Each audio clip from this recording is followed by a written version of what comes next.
สวัสดีค่ะพ่อแม่พี่น้องอันนี้คือตำสั่วปลาค่ะคือตำปลาหรอกอะใส่ขนมจีนลงไปน้ำกลายเป็นตำสั่วปลานะคะ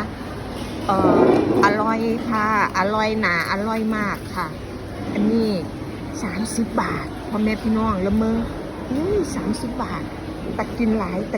ยนี่ค่ะตำสั่วปลาเนาะนี่อยู่ตลาดโต้รุ่งจังหวัดมหาสารคามเด้พ่อแม่พี่น้องค่ะนี่อยู่ตลาดโต้รุ่งจังหวัดมหาสารคามร้านที่แก้มแดงเด้อส้มตำมะเมือค่ะเป็นตะกินค่ะเป็นตะกินสั่วปลาค่ะ